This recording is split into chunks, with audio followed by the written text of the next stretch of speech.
Hello there and welcome to this video. I'm FIDE Master and FIDE Trainer Ingvar Jóhannesson. I come from Iceland and I will be talking about openings in this video. Sort of the foundation of the opening principles. What you should be doing, what you should be looking for. I think that many people look at the opening kind of in the wrong way. And when they're starting to play, they focus too much on learning moves, specific moves, and I very often say that's counterproductive because most of the time your opponent is not going to play what you studied, and you don't have enough experience to know what to study and what not to study. So at the start, it's more important that you understand general principles, stuff like that.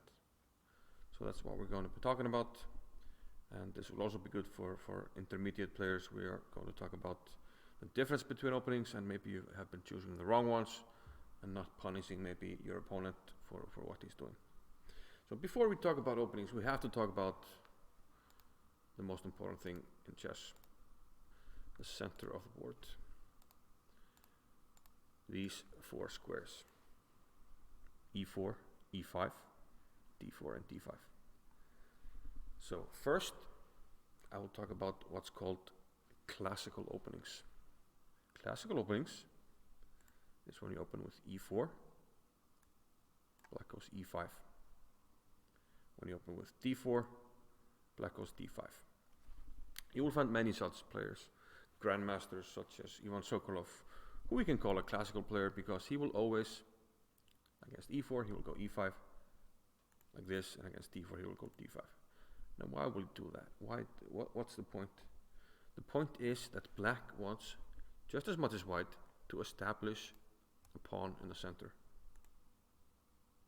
So this is classical openings. Many other openings for black, let's say just after e4. The aim of the opening is just to get a pawn in the center. Establish a pawn in the center. So the French defense, e4, e6, d4. Guess what? d5.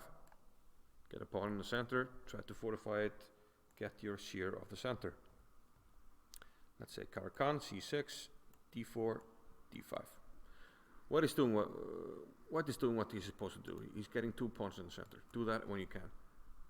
That's, what you should do against almost any flank opening and stuff. The principal way is to get 2 pawns in the center. But now black is getting his pawn in the center as well. So that's the idea of most openings, like classical openings. So if you can, try to get a pawn in the center. That's what I would advise for newer players. There's another school of chess called Hypermodern. Hypermodern school of chess, which applies to the openings. So at one point, instead of going e4, d4, people started trying to play knight f3. And they would often concede the center, black would go d5, and they would fianchetto their bishop. This is called fianchettoing the bishop. They would start doing this, and now all of a sudden black can maybe try to get a big center, maybe play knight here, and play e5. Sometimes. People would do this with black as well. After d4, they'd go knight f6, c4, g6. And now you can play bishop g7, which is the King's Indian, or you can play d5, which is the Grunfeld. In both cases, what black is doing is that instead of establishing a pawn in the center, he is surrendering the center. So white gets this pawn duo. This is what you want to get in the opening with white. This is the aim of almost any opening for white, is to get 2 pawns in the center and keep them. But why does black allow it if white wants to do it? Well, black's idea in the hypermodern openings is to attack the center later. For instance, in the Grunfeld, b takes e3. And we have some further moves here. Let's say bishop g7, knight to f3. And either castles or c5. So black is starting to attack the center, hit this. And maybe then bishop will go to g4 at some stage, knight here. And you put pressure on the center. So this is what we mean with hypermodern. Also bishop g7, King's Indian, white will go e4, castles, d6, knight f3, d6. So white gets the pieces out, gets a big center, but black will try to attack it either with pawn to e5 or pawn to c5 later in the game. So this is kind of the thoughts about the center and classical versus hypermodern. But let's talk a little bit about the rules. So I mentioned the center and classical versus hypermodern first because at the start of the game, try to get control of the center if you can. That's number one. So the center is always important. Number two is get your pieces out as quickly as possible. And when you do that, usually in most openings, you will move your knights before your bishops. Let's say an opening like the Ruy Lopez or the Italian here with bishop e4. We do move a bishop, but first we move a knight. Usually we move both knights and then keep one bishop at the back, because the way the bishop develops later in the game usually depends on what's happening in the position. So usually it's not good to define the bishops too early. You want to wait for the pawn structure to develop before you put the bishops out. So that's another rule, to get the pieces out as fast as possible. Usually, like I said, knights before bishop. It's kind of a general rule. After you've done that, you just want to get castled ASAP. So for instance, let's play an opening. Let's play like a substandard opening for black. I mean, not horrible, but not great. And look what white does now. Best move was to castle. Get the king safe as soon as possible. This is one of the main aims of the opening, just to get the king safe. Then you get the pieces out, and after you've done that, queen out, connect the rooks. So things to avoid: moving the same piece twice, because that will slow down your development. So that's a rule you should try to follow. And also not to get the queen out too early. And people tend to panic too early when the queen comes out. For instance, if we go back here to the start, after like pawn to e4. Stop making moves for me, computer. After e4. People will panic, like queen h5. Oh no, his queen came out, what can I do? Well, there's a rule that you don't put your queen out too early, and there's a simple reason for that. The queen is the most valuable piece. Of course, the king is the most important. If you get the king, you win the game. But we put points to the other pieces, like 1 point for the pawns, 3 points for the bishop and knights, 5 points for the rook, and 9 points for the queen. So if the queen comes out too early, the other pieces with lesser value, when they attack the queen has to move, otherwise you lose too much material. So for instance, people tend to panic, like queen h5, oh no, I must attack the queen or get it out of my space. But no, just develop normally and attack the queen. Like here, black panics, and guess what, he's losing. White takes a pawn and now takes a rook, because black panicked. Don't panic. Just get a piece out, knights before bishops, protecting stuff, getting a piece out. Oh no, what to do? There's an attack, but you play this. Now the queen has to retreat, right? And if white insists, okay, let's say he gets a piece out, we can play knight d4. We can also, after this, attack the queen. Again, the queen has to move. Small detail here, that if you take, I play king here, and the queen can't keep up the bishop here. It's going to be lost. After this, for instance, b5. And the queen can't really do anything. Even a check here, I can just play d6 and then take. So crime and punishment. The queen out too early, you can get punished. So to illustrate, what I've been talking about, and talk about it again and again, I want to give you some examples of I want to call this like crime and punishment. So we want to see what one side is doing wrong, and then what the punishment is. So here we have the Sicilian defense. Notice that in the Sicilian, guess what? Knights, what? Before bishops, correct. You'll see that in many openings. G6, bishop to E3, and now knight G4. What is black doing? Crime. Same piece twice. Crime number one is that he's playing a hypermodern opening, so he doesn't really have any established control of the center. And what I want to tell you and put forward in this video is that playing such openings for inexperienced players is more difficult, because you have to have a certain knowledge of when do you attack the center, when do you make up for not having anything in the center. And this can be tricky. So here, the second crime is moving the same piece twice, and the punishment is swift. White gets his last minor piece out with check, and it turns out that black can't do anything about the check without losing the knight. If he interposes anything, I take the knight, and I use the pin here. If he puts something on c6, I take it. Here takes, and I win. Okay, let's see a game where black gets a little too hypermodern. He plays a Sicilian and hypermodern opening, excuse me, c3 by white. Okay, not getting the pieces out immediately, but aiming to get the perfect pawn duo here, the big center here. b6 by black. Not getting pieces out, not establishing anything in the center. So black is giving away the center and taking too much time to do something about the white center. Bishop b7, finally attacking something, but bishop to c4. Pieces out. We can't take this because of bishop takes f7 and knight g5, for instance, could be one idea.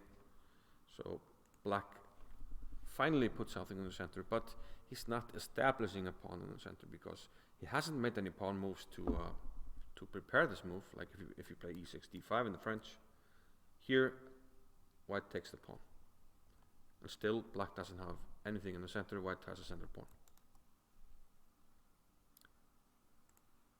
You're also now moving the same piece twice.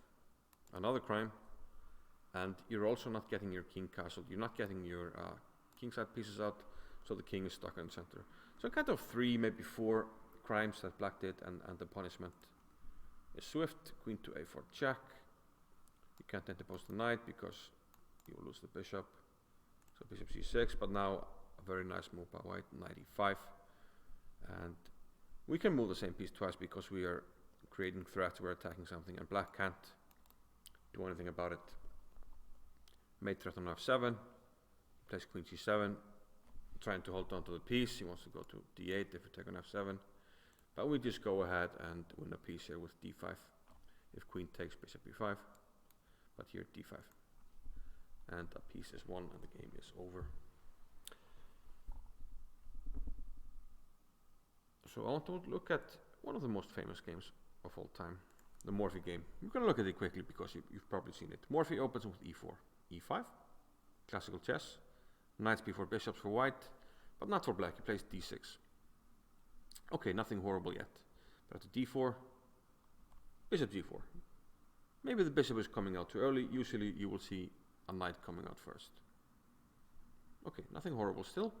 We have a trait, moving the same piece twice. A crime. White gets the queen out. We try not to get the queen out too early, but here it can't really be attacked. So even though the queen is out too early here, black lost 2 moves with the bishop and that made kind of a bad trade. White now gets to develop bishop c4, develop with an attack, and black has to react. He plays knight f6. We do move the queen again, but now with a double attack.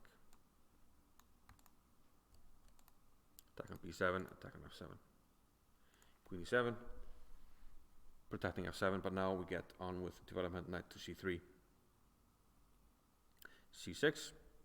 Note that, of course, white could have taken the pawn, but then with the knight being back, let's go back and move.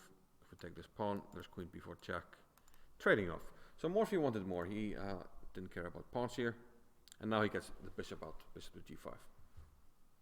So he saved the bishop for last because he wanted to see where the best space for the bishop was.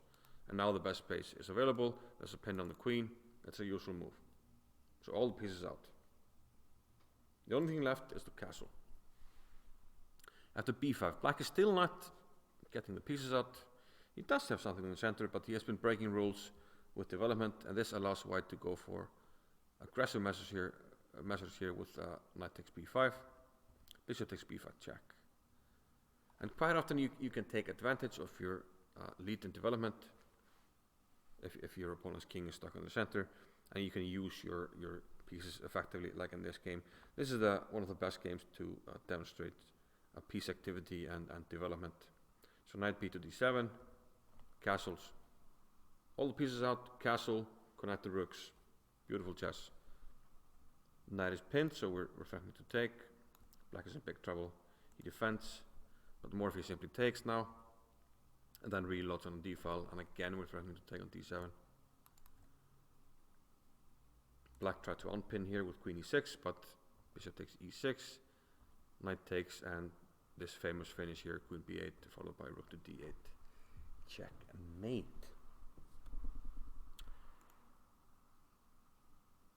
I want to have a look at another game here.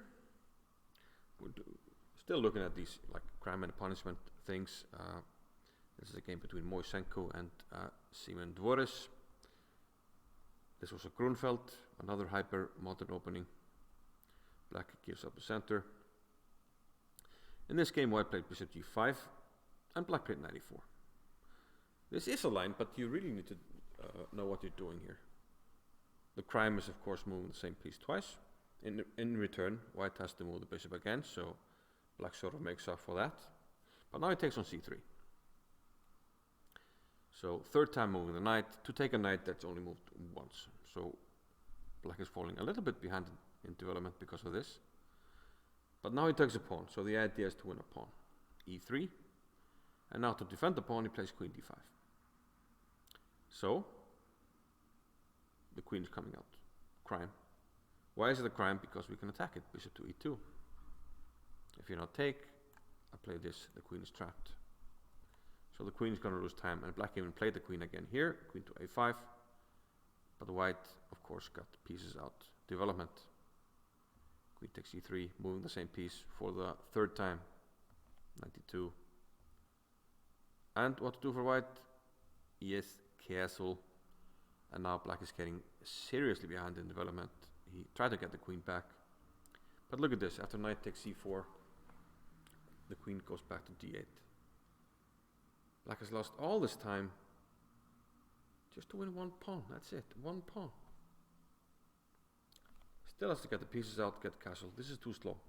After queen b3, last piece out, the queen out, connect the rooks. White is doing everything wrong. Excuse me, everything right. He's leading in development here, and black is in big trouble. Now he can't castle because we have this big attack here on e7. So what to do? Move the same piece twice. So you might think that black was some beginner here, but he's a seasoned and experienced grandmaster, so this can happen to almost everybody. Quick look at the finish, d5, queen g3, attacking the rook. f6, still not getting pieces out. The black position is very clumsy. Now knight d6, a very nice move. Take with a pawn, then bishop takes f6, wins material. So queen takes, now get your bishop. And before you take on b7, bishop b5. So there's no queen c6 for black. Bishop g7, now he takes on b7, and material starts to drop. Rook b1, he takes the bishop, but we're going to win the knight here on b8 because of the pin.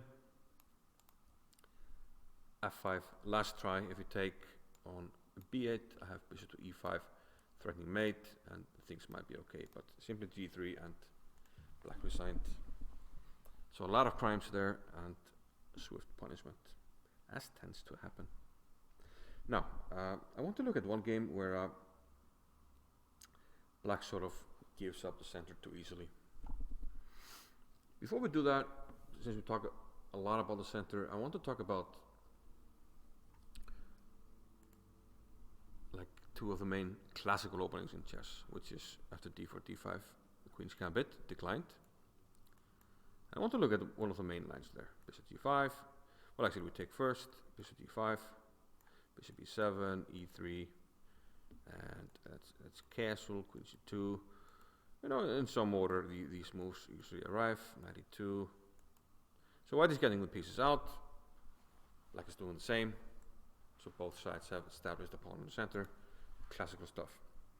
Usually black goes knight f8 here. And now one of the main lines for white is to play f3. And the idea with f3 is to play e4 and get this big pawn center, right? That's what we want to do. This is a d4 opening. The same happens in one of the main lines after e4. So we go down Ruy Lopez. We're playing the most like classical openings in chess. What we just looked at, the Queen's Gambit declined, you see in every World Championship match. And what we see now, the Spanish, you've seen in most World Championship matches as well. Rook e1, this is the main line, bishop e3. Notice, yeah, black is doing knights before bishops. After d6, c3, castles, h3. This move is played to prevent bishop g4. And after a move such as bishop b7, knight a5 is one of the main moves. But let's just play bishop b7 to demonstrate. White will play d4. So his whole setup was to prepare to get the big pawn center. And that's what he has right now. So both the main lines in e4 and d4, white goes for this. Okay, so our second to last game that we're going to look at in Crime and Punishment sees black playing a classical opening. But we already saw that e6 is the Queen's Gambit declined, where black fortifies the pawn, tries to keep it. The other main line is to play c6. Fortify the pawn, try to keep a classical center. In this game, black played knight f6. This is a crime because you're not establishing anything in the center. So white gets the big pawn center way too easily. So e4. So this is good for white. This is why this knight f6 move, I think it's called the Marshall defense, it's considered, well, substandard at least for black. Let's see how the game progressed. Guess what? Knights before bishops for white. Talked about this before. Usually the knight comes out first. Bishop e7, passive play. The king's bishop comes out first, so you can castle. Both sides castle. a6. A bit slow because black doesn't have any established pawn in the center. You want to get your pieces out. So most of the time you don't have time for a move like this. Queen e2. Preparing to connect the rooks. Keeping the bishop still. It's not defined really where it's best to have it. It could be here, it could be here. And those moves should be fine as well. But first white wants to play rook d1. And his idea is to be ready to meet any kind of c5 push with action on a d file. Maybe push the pawn and line the rook up against the queen. So c6. Black stays passive, no pawn in the center. Now we can get the bishop out. Bishop d5. So white has finished development. All the pieces out. Big pawn center. This is a dream position for white. And why is this pawn center so important? That's one of the reasons I chose this game. So black is playing passively. White has got like a free hand, this big pawn center. Rooks on the semi-open files. Very good play by white. h6, bishop h4. And black is so passive that he has to maneuver here on the back ranks. And one of the main trumps of having these pawns is that you can choose which one to move. So in this game, e5 was played. So you have certain dynamic options that your opponent simply doesn't have. Knight d5, and now he takes on e7. And the idea of this whole maneuver, This exchanging operation was to maneuver the knight here to d6, a very strong square. And black, with not having any control in the center, if you had the pawn on d5, this square simply wouldn't be available, but now it is. So black will struggle here, and the game wasn't too long. We're just gonna look at it quickly. The other knight came around, and this d6 square is just too juicy, and because of the big pawn center that white had, he now has all the space in the world to maneuver his rooks. The rook is already here, ready to swing over. The other guy could come over as well, and that's indeed what happened. The rook came over, then a knight check on f6, and really no secrets here. White is just bringing the piece over, and black can't do anything, and ended up sacking his queen because this is coming. Rook takes mate. So I take on f6, and yeah, the game was over here. So our final game here is Tal against Trinkov. One of my favorite games to demonstrate when talking about the opening. Tal has white, and he played e4. One of the most famous, most popular chess players in history, Mikhail Tal, because of, his very exciting playing style. Let's just say that. e4 to g6 for black. A hypermodern opening, giving up the center. So white plays d4. Now note, like I talked about, I think earlier in the video, like almost every opening where black doesn't establish something in the center, you will get the big center, e4, d4, if you can. An opening like Scandinavian has had a kind of a bad reputation. It's not a bad opening, I'm not saying that, but because black hasn't established anything in the center, he is slightly worse, like theoretically, and that has been the consensus. But many things are playable. Let's not discount that. So g6, you played d4. An opening like the Perch defense, you played d4. This is the principal way to play. Against b6, you played d4. If your opponent gives you this, you take it. There's no need to learn anything. Just get the pieces out. Most people, they don't have a line against like e4, b6. They just play. Okay, so in this game, g6, and of course, Tal took the center because it was offered to him. That's what he did. Bishop g7, knight c3, d6. Up, what, knights before bishops? Thank you, Tal. Thank you, Tal. Bishop g5. Usually you would keep this bishop, but okay. In this case, he wants to be ready for something like queen d2. When white develops the knight, when black develops the knight, and play something like this, go for an attack. Queen b6, queen d2 by Tal, offering up a pawn, which Trinkov takes. It is a pawn, but you brought the queen out too early, and B, you moved the same piece twice, and now 3 times. Crime. What is white doing? Getting his final light piece out. Bishop to c4. Beautiful development by Tal. And what is Trinkov doing? Heading home with his pawn, queen to a5. What's left for white? No secrets. Get castled. All the pieces are out, effectively. The knights are out, the rooks are connected. The queen has connected the rooks. And notice that, like, effective development like this, you don't make too many pawn moves. Like 2 to 3 pawn moves, pieces out, usually 2 knights, 1 bishop, in some order, most often the knights before. Not saying that, sometimes you don't move the bishops, but it's kind of a general rule. Then you get castled, connect the rooks. You're good to go. What is black done? 1 bishop, fianchettoed, no central control. No pawn in the center, and this piece has moved way too many times. e6. Tal centralizes his rook. a6. Well, this is simply too much. Bishop f4. Now all the pieces are out, and now Tal is getting ready to open up the position. First he attacks the pawn on d6.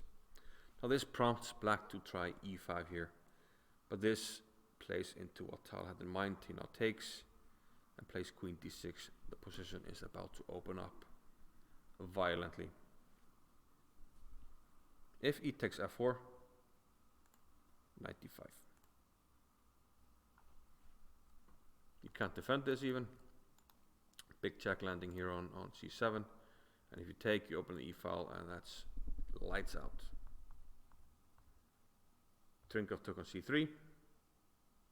But now, rook e to d1, lining up on d-file, threatening mate, similar to where Morphy landed his mate, blocking the mate, but now all the pieces start working together. Bishop takes f7, and the end was, well, right here, queen e8.